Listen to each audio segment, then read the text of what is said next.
మేడిగడ్డ బ్యారేజీకి తాత్కాలిక మరమ్మతులు ప్రారంభమయ్యాయి. 7వ బ్లాక్లో స్ట్రక్ అయిన 8 గేట్లు ఎత్తేందుకు అధికారులు నిర్ణయించారు. ఇప్పటికే 14వ గేటును ఎత్తేశారు.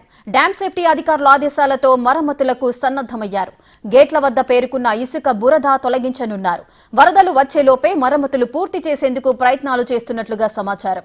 అన్నారం బ్యారేజీ ఎగువ భాగంలో కాంక్రీట్ బ్లాక్లు ఏర్పాటు చేసినట్లు తెలుస్తోంది.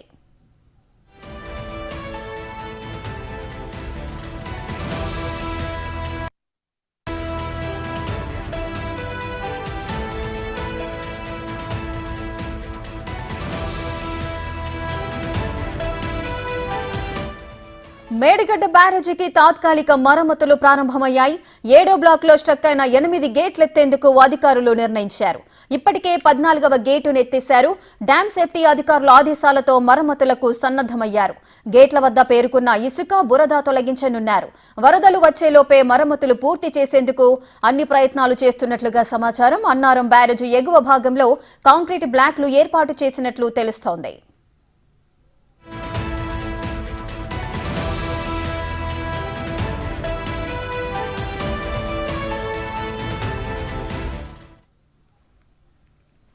మేడిగడ్డ రిపేర్స్ కి సంబంధించిన పూర్తి డీటెయిల్స్ మా deputy bureau chief Sadiq live లో అందిస్తారు. సాదిక్, మేడిగడ్డ బ్యారేజీకి తాత్కాలిక మరమ్మతులైతే ప్రారంభమైనట్లుగా తెలుస్తోంది. ఈ రిపేర్స్ ఎంతవరకు వచ్చాయి? దీనికి సంబంధించిన పూర్తి వివరాలు ఏంటి? ఎన్డీఎస్ఏ రిపోర్టు ఆధారంగా ప్రభుత్వం అదేవిధంగా ఇరిగేషన్ శాఖ పూర్తి స్థాయిలో అయితే మేడిగడ్డ పనులకు ముమ్మరం ఏర్పాట్లు చేస్తూ ఉంది. ఇప్పటికే 7వ బ్లాక్ అంటే కుంగిపోయినటువంటి మేడారం అంటే మేడిగడ్డ దగ్గర ఉన్నటువంటి పిల్లల కుంగివాటుకు ఆస్కారమైనటువంటి 7వ బ్లాక్లోని 19, 20, 21 ఈ 3 పిల్లల దగ్గర బురద అదేవిధంగా ఇతర సంబంధించినటువంటి వ్యర్థాలంతా కూడా తీసే పనిలో కూడా అధికారులు ఉన్నారు. ఇప్పటికే 14 గేట్లు కూడా ఎత్తడం జరిగింది. మరో 8 గేట్లు ఎత్తేసేందుకు కూడా ప్రభుత్వం అయితే ఇప్పుడు పూర్తి స్థాయిలో ఇరిగేషన్ శాఖ అధికారులు అయితే సన్నద్ధత చేస్తున్నారు. ఎన్డీఎస్ఏ రిపోర్టు స్పష్టం చేసింది, తాత్కాలిక మరమ్మతు చేయాలి. వర్షాకాలం ప్రారంభం కంటే ముందుగానే ఈ యొక్క మేడిగడ్డ దగ్గర నీరు నిల్వ ఉండే విధంగా చేసుకోవాలి. ఎందుకంటే నీరు నిల్వ ఉండినట్టే డ్యామేజ్కి ప్రమాదం ఎక్కువగా ఉన్న నేపథ్యంలో తాత్కాలిక ఏర్పాట్లు కానీ లేకపోతే పూర్తి స్థాయిలో కూడా దీన్ని ఏ విధంగా ఓవర్కమ్ చేయాలనిపోయినా కాపర్ డ్యామ్ కానీ లేకపోతే ఎగువ ప్రాంతంలో నీరు డైవర్ట్ అయ్యే విధంగా ప్లాన్ చేసుకోవాలని కూడా ఎన్డీఎస్ఏ తమ మధ్యంతర రిపోర్ట్లో స్పష్టం చేసింది. అంతేకాకుండా అన్నారం సంబంధించిన బ్యారేజ్కు ముందు కూడా రాక్ ఫీల్డ్ను కూడా ఏర్పాటు చేయాలని కూడా ఎన్డీఎస్ఏ తాత్కాలిక రిపోర్ట్లో పేర్కొన్న నేపథ్యంలో ప్రభుత్వం అదేవిధంగా ఇరిగేషన్ శాఖ అధికారులు అయితే పూర్తి స్థాయిలో ఒక మరమ్మతులు చేసే పనులు యుద్ధ ప్రాతిపదికన మొదలు పెడుతున్నారు. ఇప్పటికే ఎగువ అంటే గోదావరి ఎగువ ప్రాంతం నుంచి వర్షాలు పడుతున్న నేపథ్యంలో కిందికి వాటర్ వస్తూ ఉన్నాయి.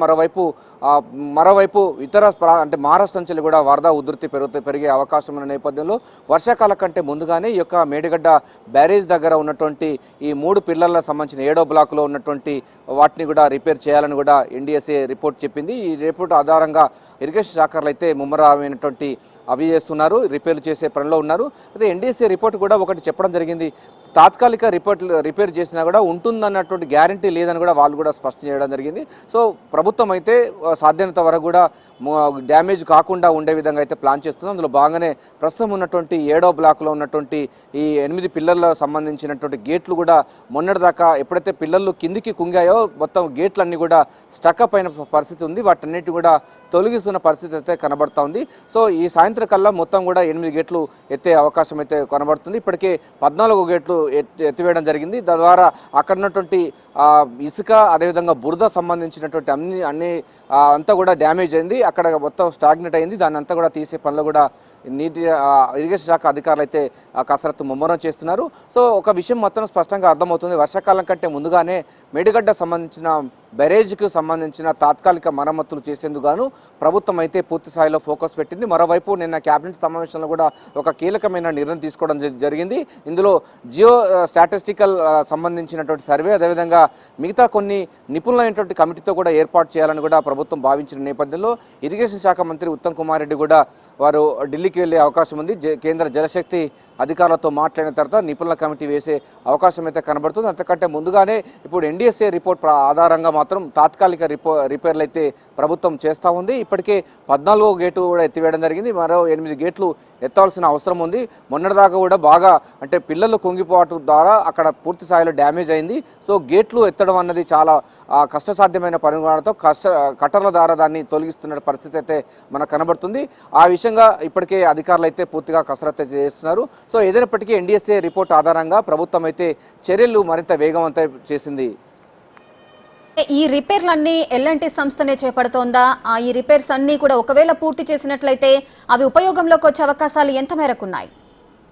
సో ఎన్డీఎస్ఏ రిపోర్టు కూడా స్పష్టం చేసింది రేఖ. ఎందుకంటే ఒకవేళ మీరు తాత్కాలిక రిపోర్ట్గా చేసినా కూడా లేకపోతే పూర్తి స్థాయి చేసినా కూడా అవి గ్యారంటీగా నిలబడుతున్నటువంటి గ్యారంటీ మేము ఇవ్వలేమని కూడా వాళ్ళే స్పష్టం చేయడం జరిగింది. సో ఒకవేళ చేసినా దానిపైన గ్యారంటీ లేదు, చేయకపోయినా గ్యారంటీ లేదు. సో అయినప్పటికీ ప్రభుత్వం మాత్రం చాలా పూర్తి స్థాయిలో అయితే దీన్ని ప్రజాధనాన్ని దుర్వినియోగపరచకుండా సాధ్యమైనంత వరకు దాన్ని రిపేర్ చేసే పనిలో ఉంది. ఎన్డీఎస్ఏ రిపోర్ట్ కూడా అదే ఇచ్చింది కనుక ఆ మానవ ప్రయత్నంగా మాత్రం అధికార ప్రయత్నంగా మాత్రం వాళ్ళు చేస్తూ ఉన్నారు.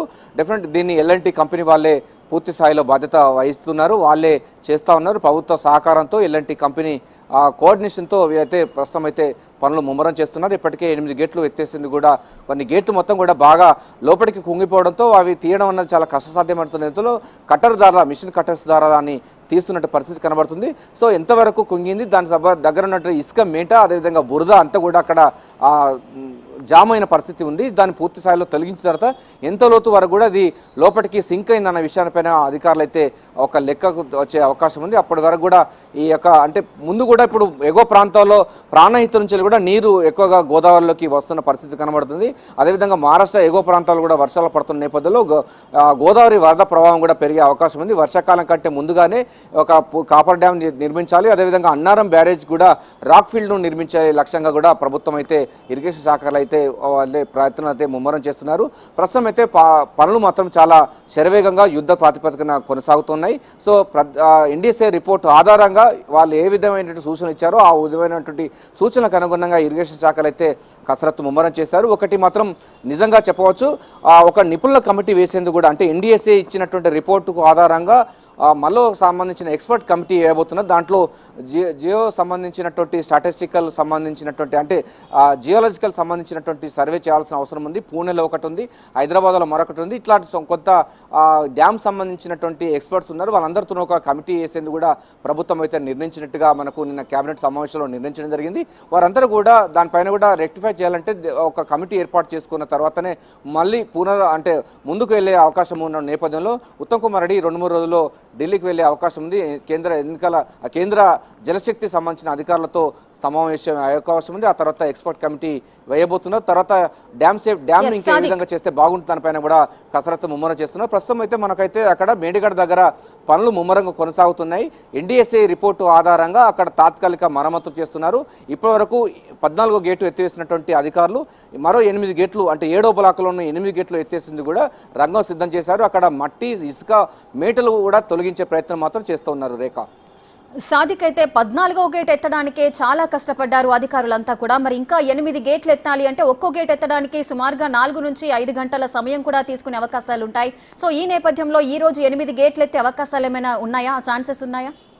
ఛాన్సెస్ తక్కువ ఉంటాయి రేఖ. ఎందుకంటే మిషన్ కట్టర్స్ ద్వారా కూడా చేస్తున్నారు. ఎందుకంటే ఈ మొత్తం బ్లాకులు మొత్తం 85 సంబంధించిన పిల్లలు మొత్తం ఉన్నాయి గోదావరికి సంబంధించి. దాంట్లో ఒక గేటు కనుక మనకు డిటోనేటర్స్ పెట్టినా లేకపోతే పేలుడు సామాగ్రి పెట్టినా కూడా ఇతర సంబంధించిన పక్కకు ఉన్నటువంటి పిల్లలకు ప్రమాదం ఉంటుంది కనుక దాన్ని మాన్యువల్గానే కటింగ్ చేయాలని కూడా అధికారులు అయితే ఇప్పటికే స్పష్టం చేసిన దాని మీద దాన్ని మెల్లిమెల్లిగా తీసుకునే ప్రయత్నం చేస్తున్నారు. సో గ్యాస్ కట్టర్స్తోని కూడా పూర్తి స్థాయిలో కూడా ఇతర పిల్లర్లకు ఎక్కడ దెబ్బతినకుండా అదేవిధంగా వాటిపై ప్రభావం పడకుండా గ్యాస్ కట్టర్స్తోని కూడా అయితే ఈ గేట్లను ఎత్తేసే ప్రయత్నం అయితే చేస్తున్నారు. 14వ పిల్లర్లు 14 సంబంధించిన గేటు 14వ నంబర్ సంబంధించిన గేటు మాత్రం తొలగించడం జరిగింది. ఇంకా 8 గేట్లు తొలగించాల్సిన అవసరం ఉంది.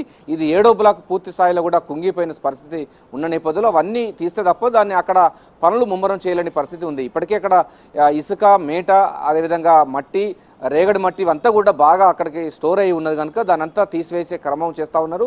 ఆలోపుగా ఇది గ్యాస్ కట్టర్స్ ద్వారా గేట్లను కటింగ్ చేసే పనిలో కూడా అధికారులు అయితే ఉన్నారు. సో చూడాలి మరి 8 గేట్లు పెట్టడానికి ఎంత సమయం పడుతుంది. ఒక్కొక్క గేటు ఒక్కొక్క రకమైనటువంటి పారామీటర్స్ ఉన్నాయి కనుక ఇతర సంబంధించినటువంటి పిల్లలకు ఎటువంటి ఇబ్బంది కలగకుండా వాటికి ప్రమాదం జరగకుండా అయితే అధికారులు అయితే కట్టుదిట్టంగా చర్యలు తీసుకుంటున్నారు. డ్యామ్ సేఫ్టీ అధికారులు అదేవిధంగా ఇతర దేశాల్లో అవలంబించిన